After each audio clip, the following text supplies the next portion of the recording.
Alright guys, I'm Abby and you are watching What the Health. Today Bakisa is not with me and it feels kind of weird doing a video by myself, but I really wanted to talk to you guys about what mind, body, spirit medicine is and like what that represents, because it's a huge part of what I do. Plus I really want to address some mental illness like depression and anxiety and how that relates to it all, just because I've been asked to talk about anxiety a bit. So let's start with the mind, body, spirit connection and what that really means. The easiest way I can really explain the mind, body, spirit connection is everything that you see has a vibration to it. Our bodies are constantly vibrating at a certain frequency. Every thought that we have during the day will either raise our vibration or it will lower it. You have to be aware of what thoughts you're thinking about during the day, because when you lower your vibration, that's when you start to feel like tired, you start to feel emotions that are more so like negative, like anger, depression, anxiety, sadness, whatever that is. That's because your vibration is lowered by something. And when you raise your vibration, that's when we feel like ease, joy, happiness, all that good stuff, right? We're a little bit more motivated. Every emotion has an energy behind it. Certain emotions can get stuck in the body, causing an energy block within the body, causing symptoms, which will be symptoms of diseases. Let's talk about anxiety and depression, because I get a lot of messages and I know that it's such a huge topic right now, especially in young adults, and I've definitely experienced it in my past a lot. I definitely know what it's like to wake up in the middle of the night with anxiety and like can't breathe, or depression where you just feel so stuck in life. Anxiety is literally your spirit voice telling you that something is not right. We all have a spirit voice and a mind voice. The spirit voice is something that doesn't change. That's your soul, that's what talks to you, that's your intuition. And when we have anxiety or depression is usually caused because we feel stuck in some way or another. Something needs to be changed and something needs to be removed. Anxiety is pretty much the same thing. The best advice I can give to you without working with you one-on-one is just to look at what needs to be changed in your life and how you can do that.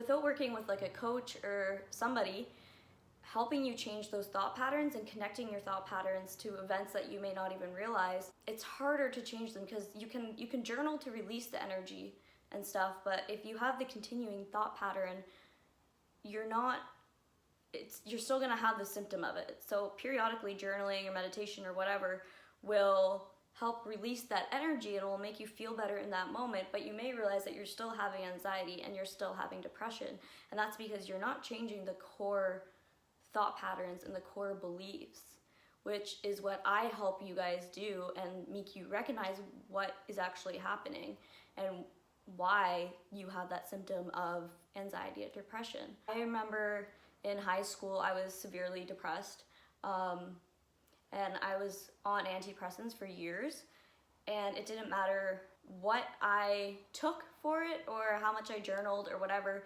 until I actually started working with an intuitive coach. By the way guys, like I have my own coach. Like just because I'm a coach doesn't mean that I don't need help myself. And I think that's a very like misconception people have of me, is that of course I still have a coach. I'm a firm believer that everybody needs a coach to help like make decisions in your life, just to talk to, because sometimes we need that person to tell us what's right in front of us that we already know, but we need that push. And so yeah, it wasn't until I started working with my intuitive coach that I realized the thought patterns and the cycles in my life that needed to be changed in order for me not to be depressed. And I knew it, but I didn't really know where it all stemmed from until I saw her.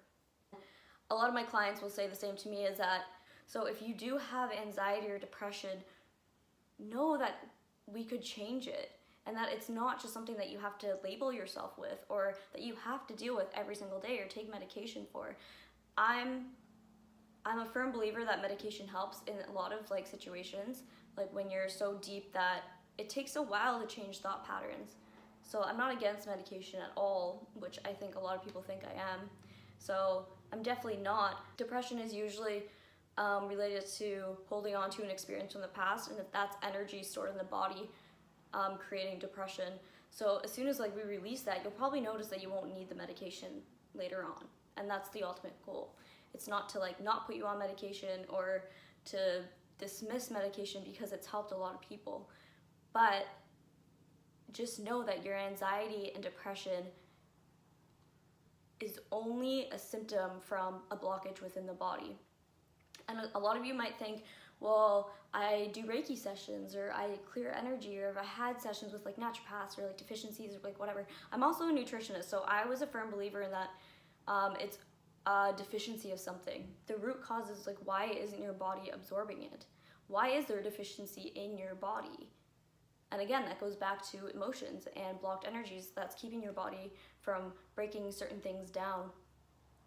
So energy clearing in the Reiki is really good in the time being and can clear things, and you feel a lot lighter after the session, but then you'll realize that you will still have symptoms of depression and anxiety, maybe like a couple days, a week, or whatever again, because there's still a blockage within the body that needs to be cleared, and that can only be changed by changing your thought patterns and your belief patterns and letting go of past experiences.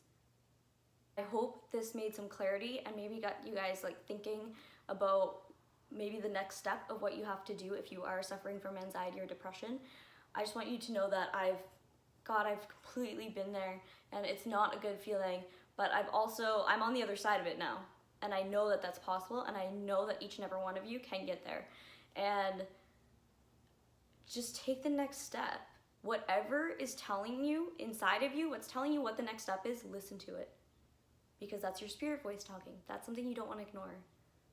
So I hope you have some clarity out of this, and if you don't have clarity yet, I just hope that something landed with you that either lit up that light bulb or that gives you a sense of direction to go to help clear that energy.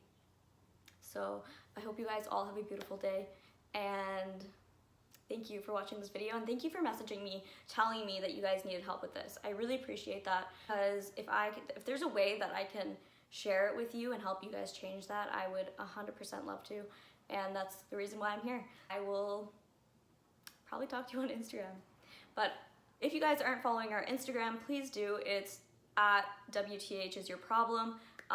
We have some cool content on there, and I post some stories, and it's just a way to contact me if there's any other thing that you would like me to talk about, and just let me know.